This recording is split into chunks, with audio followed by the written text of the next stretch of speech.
Katarina Petković iz mesta Predejane u opštini Leskovac je devojka koja je nestala u rečnoj stihi Južne Morave, kada je sa još 3 drugarice autom sletela u ledenu reku i telo još uvek nije pronađeno.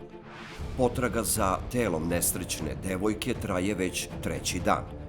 Devojka za kojom se traga bila je zaposlena u britanskoj kompaniji u Leskovcu i bila je osoba vedrog duha i omiljena u kolektivu.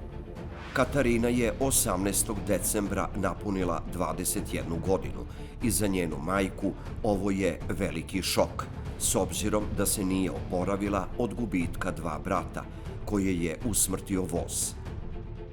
Roditelji su nemi od bola i ne znaju kako će pored ranijih tragedija preživeti i gubitak deteta.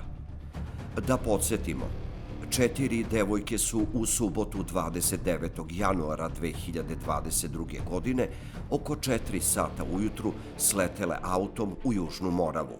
2 devojke, Kristina Mitrović i Anđela Stojilović, su isplivale žive i smeštene su u bolnicu na lečenje, dok je telo Anđele Milovanović isplivalo istog dana, a za telom Katarine Petković se i dalje traga. U Predejanima je juče bio dan žalosti i meštani ovog mesta imaju samo reči hvale za svoje sugrađanke. Prvi rezultati istrage su pokazali da je devojka koja je vozila auto nesavesno upravljala vozilom, jer je imala probnu vozačku dozvolu i u to vreme nije smela upravljati vozilom. S obzirom da je kolovoz bio klizav zbog niskih temperatura, istražit će se još okolnosti koje su dovele do ove velike tragedije.